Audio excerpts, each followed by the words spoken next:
और तुम खा कितना ही चाहो बीवियों में हरगिज अदल नहीं कर सकोगे। तो ऐसा भी ना करना कि एक ही की तरफ ढल जाओ और दूसरी को ऐसी हालत में छोड़ दो कि गोया अधर में लटक रही है।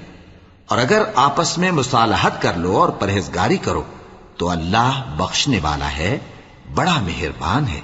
और अगर मियां बीवी एक दूसरे से जुदा हो जाएं तो अल्लाह हर एक को अपनी वुसअत से गनी कर देगा और अल्लाह कुशाइश वाला है, हिकमत वाला है। और जो कुछ आसमानों में और जो कुछ जमीन में है सब अल्लाह ही का है। और जिन लोगों को तुमसे पहले किताब दी गई थी उनको भी और ए नबी तुमको भी हमने हुक्म ताकीदी किया है कि अल्लाह से डरते रहो। और अगर तुम लोग कुफ्र करोगे तो समझ रखो कि जो कुछ आसमानों में और जो कुछ जमीन में है सब अल्लाह ही का है और अल्लाह बेनियाज है, लायक हम्दो सना है। और फिर सुन रखो कि जो कुछ आसमानों में और जो कुछ जमीन में